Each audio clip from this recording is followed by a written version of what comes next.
भाइयों, अमेरिका का जोर नहीं चल रहा ईरान पे और ट्रंप अब अपनी इज्जत बचाने की कोशिश कर रहे हैं। मामला देखो क्या है। ट्रंप ने अपने ट्रूथ सोशल पे एक पोस्ट किया है। उसके अंदर ट्रंप ने ये कहा है कि जो स्ट्रेट ऑफ हॉर्मुज है ना, उसके अंदर ईरान के जहाज हैं वो माइनिंग कर रहे हैं। माइनिंग का मतलब जो बॉम्ब लगाते हैं ना जहाज़ों को उड़ाने के लिए, कोई जहाज़ ईरान की बिना परमिशन के थ्रू अमेरिका या इजराइल का हो, उसको उड़ाने के लिए इसके समुद्र के अंदर है ना बॉम्ब लगा दिए जाते हैं ताकि वो फिर ब्लास्ट कर सके किसी भी जहाज़ को। तो माइनिंग बहुत लंबे टाइम से ईरान वहाँ पे कर रहा है। अब ट्रंप ने ट्रू सोशल पे क्या लिखा है कि हमने जो वो माइनिंग कर रहे हैं ईरान के जहाज़, उनको उड़ाने के लिए, मतलब तबाह करने के लिए, बिना किसी हिचकिचाहट के साथ तबाह करने के लिए आदेश दे दिया है। ठीक है, ट्रंप ये खुद बात कर रहा है। अब कोई भी वहाँ पे है ना माइनिंग करेगा ना तो उसको बिना किसी वार्निंग के तबाह कर दिया जाएगा, और ये काम हमने 3 गुना तेज़ी से बढ़ाने का मैंने आदेश दे दिया है। ट्रंप खुद कह रहा है ट्रू सोशल पे ये बात। अब देखो इसके पीछे बड़ा मामला क्या है। देखो, सबसे बड़ा हथियार ईरान का क्या था, अभी तक युद्ध का विनर नहीं निकला है, लेकिन दुनिया क्या मान रही है।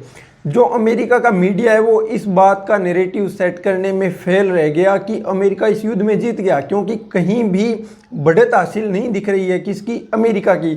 ईरान की दिख रही है। कैसे? स्ट्रेट ऑफ हॉर्मुज को कंट्रोल करके। ईरान का जो सबसे बड़ा हथियार इस युद्ध के अंदर निकल कर आया वो था स्ट्रेट ऑफ हॉर्मुज। ट्रंप ने न जाने कितनी बार कह दिया कि स्ट्रेट ऑफ हॉर्मुज खोल दो खोल दो। एक बार तो गाली भी दी थी, जिसके बारे में मैंने आपको वीडियो बनाकर बताया था। अब ये जो गाली दी थी ना, मतलब पता चल रहा है कि अमेरिका कितना फ्रस्ट्रेटेड है, ट्रंप कितना गुस्से में है इस चीज़ को लेकर कि ईरान ने उस पर कब्जा कर रखा है स्ट्रेट ऑफ हॉर्मुज पे। दुनिया में ऑयल जो प्राइजेज हैं वो बढ़ते जा रहे हैं, ये सब चीज़ें थी। ठीक है, अब इज्जत बचाने का चक्कर क्या है, अमेरिका ने ये सोचा कि दुनिया तो ये मान रही है कि ईरान के पास जो हथियार है अमेरिका उसको छुटा ही नहीं पाया, स्ट्रेट ऑफ हॉर्मुज को खुलवा ही नहीं पाया। ये अमेरिका की इज्जत डाउन होने वाली बात थी। ट्रंप ने क्या प्लान बनाया कि देखो इन्होंने ब्लॉकेड कर रखा है ना। अब ट्रंप ने ट्रूथ सोशल के अंदर ये बात कही है कि ईरान का कोई है ना नेता है ना, वो चुन ही नहीं पा रहे हैं, पता ही नहीं है उनका नेता कौन है। स्ट्रेट ऑफ हॉर्मुज पे हमने कंट्रोल कर दिया, किसी जहाज को निकलने नहीं देंगे। तो अब देखो, निकलने तो ईरान वाले भी नहीं दे रहे थे ना। ईरान वालों ने कहा था तुम निकाल कर दिखाओ। अब अमेरिका कह रहा है कि हम किसी जहाज को निकलने नहीं देंगे। ईरान ने तो ये बात पहले भी कही थी कि तुम अपना जहाज यहाँ से निकाल कर दिखाओ।